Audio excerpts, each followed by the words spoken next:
to Inner Peace Better Health. I'm your host, Saima, and today we have a fantastic guest, Helen Sanderson, also known as a clutter therapist. Helen is an expert in helping people clear the clutter to find inner peace. Let's dive into how decluttering can transform your life. What inspired you to become the clutter therapist? Well, I was an interior designer and I enjoy working with space. I've always worked with space. And every so often you meet someone that's got a lot of clutter. And I always say, I have a bit of a joke, and I always say it's funny how if you're a professional organizer, you kind of want to sort everyone out.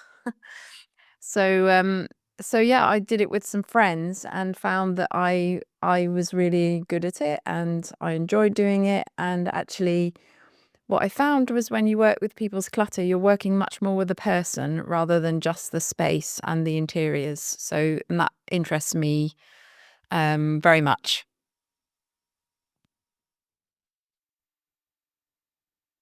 All right. So, can you share a personal journey about your own clutter journey? Your Um, personal story? I mean, I'm not that cluttered.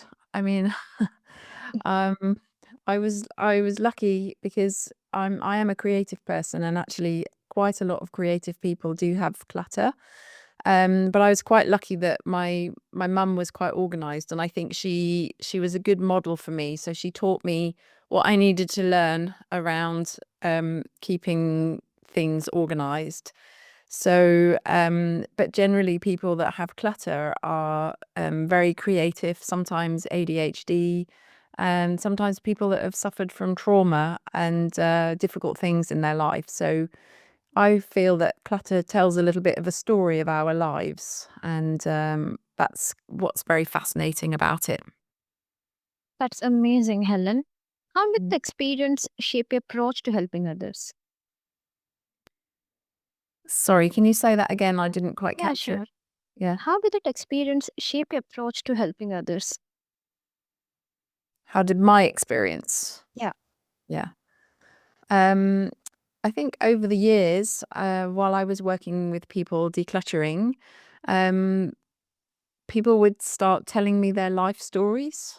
Partly because when you're going through people's possessions, possessions are a little bit like markers in time or points in history, or they hold memories. So often people would start telling me stories of their life, and I started to get to know my clients on quite a deep level. I started noticing, because I'm a practicing psychotherapist, and I started noticing that in psychotherapy, people tell you the story of their life as well, but in a way, when you're decluttering, the story is prompted by the memories that are held within the objects. So it's a kind of very deep, intimate journey that you share. Um, and in my book, The Secret Life of Clutter, it's really a lot about the stories that people told.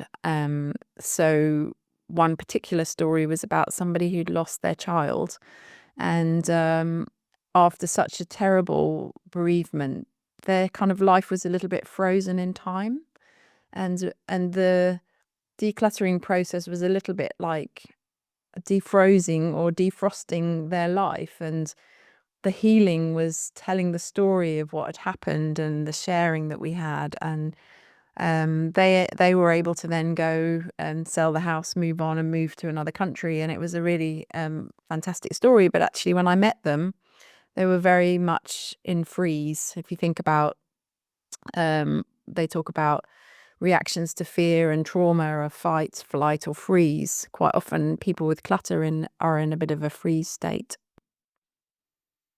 Okay, so how does clutter affect our mental and emotional well being?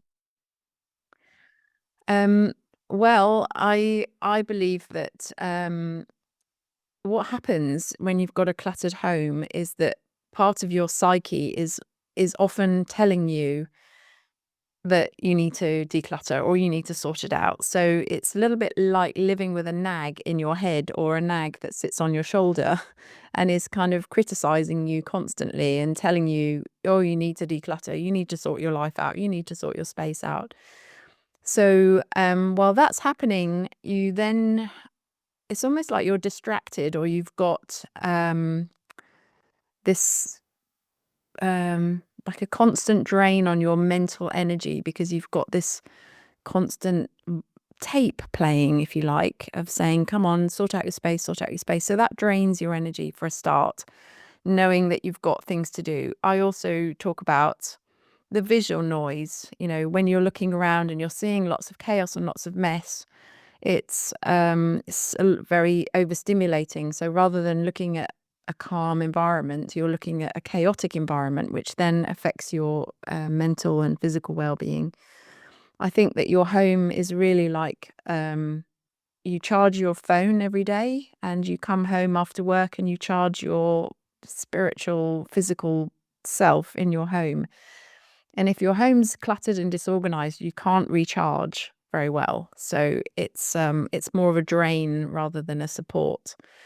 So to go back to the visual noise point, one of the reasons what we love to go to stand on a mountaintop or look at a beautiful seascape or an empty beach is because that harmonious, beautiful spaciousness helps us to reconnect with our spaciousness within. Whereas when we're in a cluttered environment, we don't find that spaciousness within. I hope that kind of makes sense. Yeah. Okay, so that's noteworthy. Can you give an example of a client who experienced a significant change after decluttering? Yes. I mean, generally, a lot of clients are feeling like, because they're living in clutter, that they're very stuck. So often people, when they contact me, they're in a state of, they're ready to make a change. It's a bit like if you were saying, right, I'm going to lose some weight now, or I'm going to change my job, or I'm gonna make a significant transformation or change in my life. So usually people are already in that mindset when they want to sort out their clutter. Um, and I gave the example just now of the person that had lost a child. There's many examples in my book, and just think of another one. The person that story in my book where somebody had adopted a child and was able to give a really good supportive environment for the child by creating a very secure and safe and stable environment for a child that had been through quite a lot of trauma. So sometimes the clutter can actually hinder rather than support. That's really inspiring. How did the transformation impact their daily life? It made the managing the child and the child's trauma and difficulties and challenging behaviours that much easier, given the fact that the environment was more supportive. So before, when I started working with them, there was so much clutter around and so much chaos that it was very difficult to then manage the environment and the challenges of the child. Um, and I always say to people that clutter is decisions that haven't been made. So you need to go through a series of making decisions about what you're going to keep, what you're going to let go of, where it's going to live, where is the home, where everything has a place. So if you have your scissors or your sellotape or your light bulbs, where do they live? So you know where to put them and where to find them. But also, if you've got too much stuff, you've got too much stuff to manage. So with this particular person, they had too much stuff, and it was making managing the home very difficult with a really challenging um, child who'd been adopted. So clearing the space made that they were able to focus much more on the child and providing the containment and the support for the child, rather than always thinking about tidying up and always thinking about how terrible a parent they were because they had a messy house. So that, all of those things really do impact us. So, what are the first steps someone should take to start decluttering? The first steps that you should take are get have a vision. So it's a bit like, I always say to people, you'll see that I quite like my metaphors. That if I was guiding you through a dark forest, we'd want to know where we were going or where are we headed, because otherwise you could end up just going around in circles.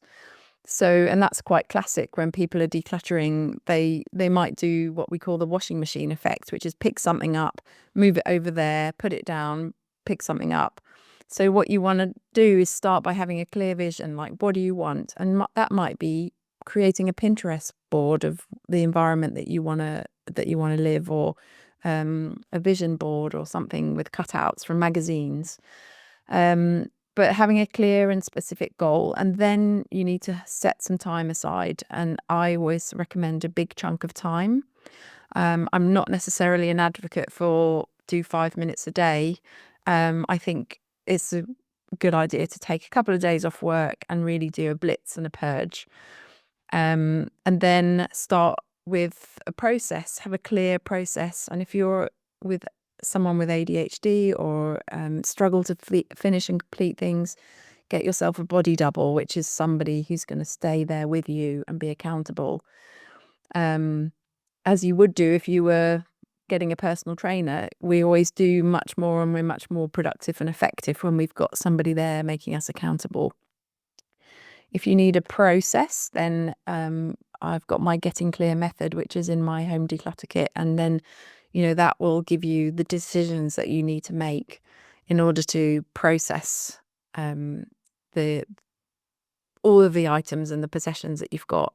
And that's categorizing into keep or donate or action or memory box. So those are all classic decisions that we need to make when we're decluttering. What common challenges do people face when they begin this process? Great question. So the thing that people will say to me time and time again, and I have been doing this for nearly 20 years, and I've spoken to hundreds and hundreds of people. Oh, Um, yeah, and the people who they say to me two things. One is I don't know where to start, and that is because I feel overwhelmed. So overwhelm and not knowing where to start is really, really classic.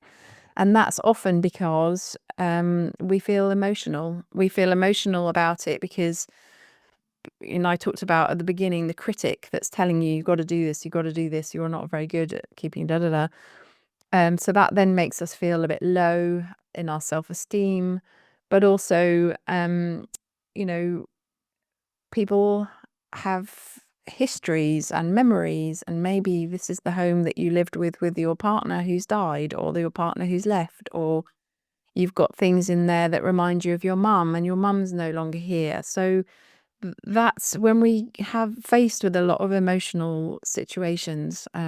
Sometimes there are tragedies in our lives, but also sometimes there are things that we've never done, and we find that hard to admit those things to ourselves. So as soon as you get into faced with emotions, then your amygdala's triggered, and you've got lots of emotions going around in the brain. It's much harder to make those decisions. So that's really where I come in and I support people, because making decisions from an emotional state, as anyone would tell you, whether or not it's, I don't know, investing money or buying a house or buying a piece of furniture, or never do big decisions when you're in an emotional state. So how do we get ourselves calmer? How do we get ourselves in a more adult state of mind where we've got that access to our executive function, the problem solving part of our mind, rather than the emotional aspect of it? And so when we've got that, we're much better able to make the decisions. And that will then connect us back to the first thing which I said, which was focusing on the goal. What's the objective? Why am I doing this? Oh, those are really great tips. How do we stay motivated when the things going gets tough? How do we stay motivated when we get stuck, did you say? Yeah, when the going gets tough, Oh, when the when going gets tough. things get tough. Yeah. So when the going gets tough, you go back to your goals and your original objective.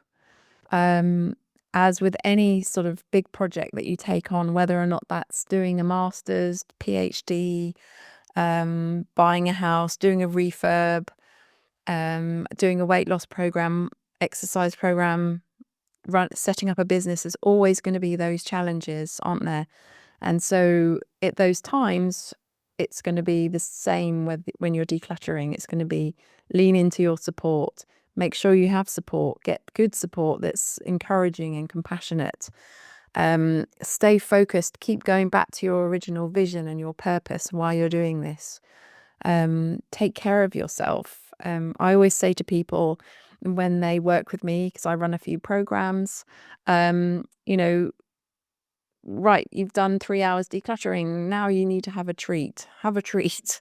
So when the going gets tough, we need to kind of press on, use our support, but also give ourselves rewards and treats for actually putting in the time and the effort. Because um, I'd like to say that there was an easy answer, but actually it's hard work for some people, and that it's okay. We can do hard work, can't we? But so yeah, when the going gets tough, lean into your support. Make sure you're not going to just back out and abandon your project and abandon yourself. Okay. That's really admirable. Can you explain the connection between our physical space and our inner peace? Yeah, I think I was talking a little bit about that at the beginning when I was talking about how when we want to go to the top of a hill or top of a mountain or be on the beach, that actually when you can connect with an external environment, it's a bit like going to a temple or a church or something. When you find something that gives you an awe, a sense of awe, we then reconnect with our inner awe. And that's what we need to have, when we come home, is this sense of awe, this lovely feeling held, feeling contained, feeling um, supported by an environment and not feeling like it's a drag or a drain. And, when I say that, is some people are extroverts and they like to go out and they like to go out and play, and they're not necessarily homebodies. So the home isn't necessarily a top priority on their values.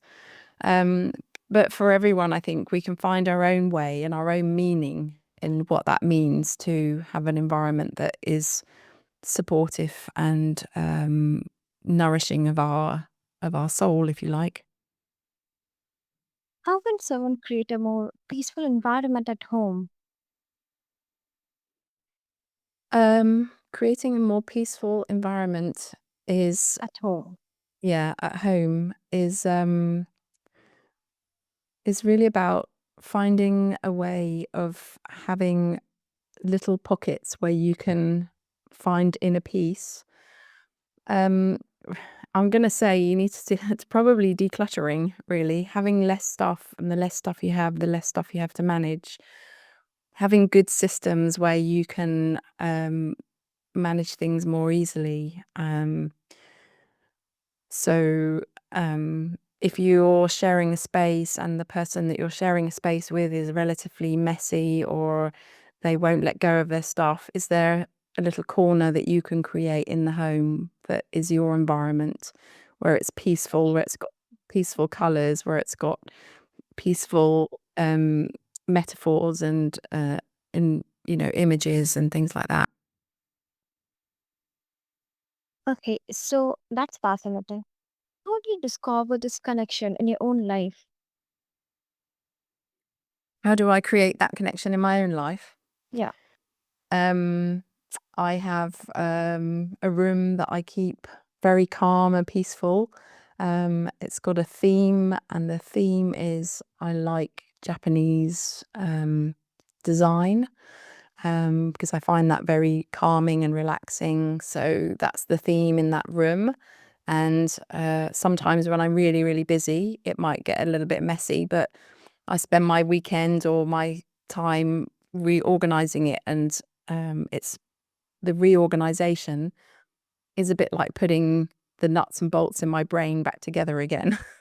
So I don't get sort of too um, cross with myself if I've had a busy week, but it's a case of just putting it all back together, and it's my calm Zen space.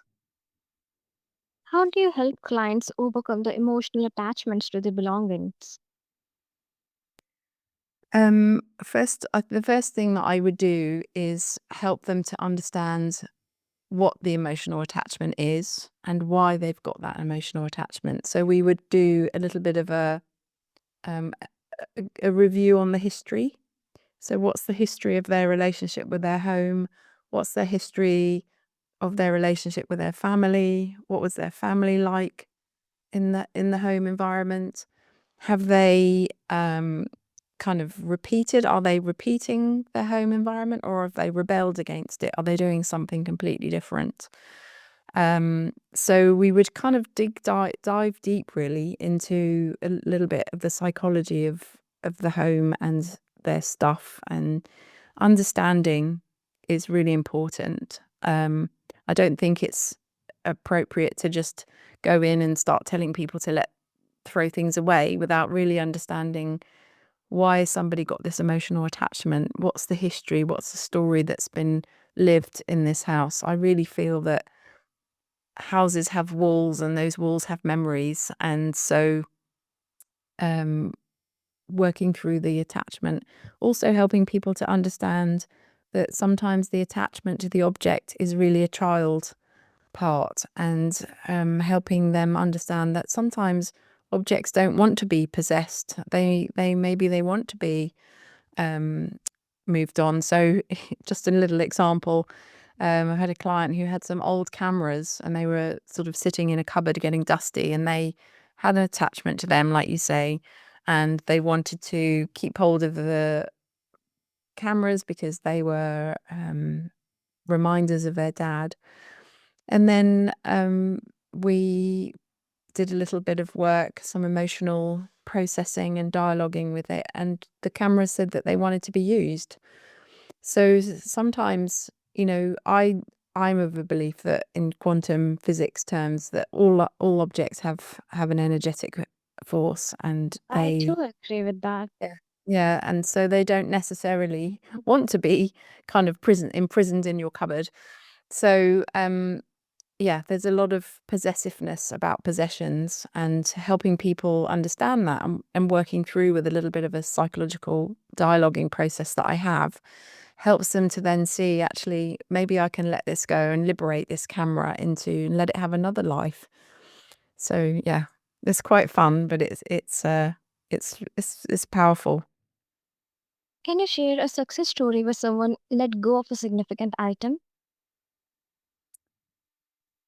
Um, I Um, Off the top of my head, I was just thinking about one client who, I mean, but it wasn't a significant item, but it was a storage unit that Yeah. they had been paying for a long time, and um, they'd put all of their stuff in there, and part of the problem was that they had so much stuff in their home that they couldn't bring the storage items back. So I said to them, right, we're going to go into the storage unit and work through that, and then we're taking it all into the home, and then we're going to work through the home. And that it was very, very profound, and there was a lot of things in there that they were very attached to, but they realized that actually the cost of the storage unit wasn't sustainable. It was a drain not only on their finances but on their mental well-being. And by working through all of the objects, they were able to make choices about, that in this instance, there was a lot of paintings, a lot of family paintings, and a lot of history there. And so, actually, the final thing that we did was we got a handyman around, and we all of the paintings that were left to keep, with them and the handyman and myself, we created this fantastic gallery wall in the house of all of these paintings. It was really fabulous. And they felt like all of the disparate parts of themselves, which were in boxes in the flat and in boxes in the storage unit, suddenly got liberated. And then the gallery wall is just really wonderful. And it's such an expression of them and their family and their life that she's incredibly proud of it, and it was a very rewarding experience. Okay, that's really powerful. Mm. What role does mindfulness play in the decluttering process? Um, so mindfulness is Um, because you go through every single item that you own. If you're going to do it really thoroughly, and I talk about how, I'm quite into fasting and detoxing. So I think it's healthy to do a detox once a year or a cleanse or something. And it's true of our homes and our possessions, maybe not once a year, but once every so couple of years. And so when you're going through every single item, it's like you're reconnecting with everything that you own. People will always say, oh, that's where that is. I've been looking for that. That's where that is. And there'll be this sense of peace that comes across from finding something. But it's also about, so I talk about once you've done the declutter and then you do the maintaining stage, sometimes you need to slow it down, really slow it down so that it's a mindfulness practice. So a little example of that is you come in through the front door and you dump your coat on the side and you dump your shoes down there. So maybe if you were going to make that into a mindfulness practice, you might slow it down and say, okay, I'm now hanging up my coat and I'm now putting my shoes away and I'm now going to go and make myself a cup of tea. So you're really staying in the present moment and using your chores, if you like, around the house as ways of being present to yourself and more mindful in your environment. So it's twofold in a way, a little bit, but that's especially for people with ADHD. I think slowing things down and getting into the body and being in the moment is really, really helpful. That's really interesting. How can Mhm. listeners incorporate this practice into their routine? I would say like that by using the chores, the daily chores that you have, whether it's when you get up, you make the bed, when you brush your teeth, when you cook dinner, and then you put you do the washing up or whatever. Can you do that as a mindfulness practice? Can you slow it down, be in the moment rather than doing the washing up and thinking about what you're going to do tomorrow? So that way you can use your daily chores as a mindfulness practice and really be in the present moment, which will then help you feel more connected to yourself and more aware of what you have. Just finding peace in the moment. Yeah, exactly. Yeah. Okay, that's interesting. How can decluttering improve relationships within a household? Um, well, I think I mean, it's not unusual, is it, that in the household you'll have a husband and wife that are different or some kids that are different. So, like I was mentioning earlier about the extrovert who wants to go out and play, then maybe the introvert wants to stay indoors and read. But you might have one part of the family that really appreciate and love order and harmony and beautiful things, and another part of the family that is just visually blind. They don't see the space and they don't see the things that they drop on the floor and they don't see the fact that they didn't do the washing up as such a big deal. So it's really about finding ways of communicating. I think in my book, I've got a series of downloads, and one of the downloads is called the House Charter. And the House Charter is setting up chores and who's going to do what and when you're going to do them. And sometimes those chores are really for yourself. It doesn't have to be with anyone else. It can be I'm making an agreement with myself that I'm going to do the washing up before I go to bed. Um, or if you've got a family, it's helpful for everyone to know what's their job around the house. When it gets really tricky is when you've got somebody who's a little bit more, um, they don't want to let go of anything. They don't want to declutter. They're quite possessive over their things. I think those situations, the best way of managing that, and I've had clients that have done this, is where they have their own room. And if you've got your own room and your own space and you want to have that cluttered and disorganized, that's up to you because we can close the door. But for the rest of the house, then this is the house charter. This is the contract that we all going to live by. But I say that it's easy to say, and then family lives are challenging. So I know that. Yeah. Okay, that's really interesting and noteworthy. Thank you, Helen, for sharing your wisdom with us. Listeners, I hope you feel inspired to start your own decluttering journey. Remember, every small step counts. Keep exploring, stay mindful, and join us next time on Inner Peace Better Health. And don't forget to subscribe and share your thoughts with us. Until then, stay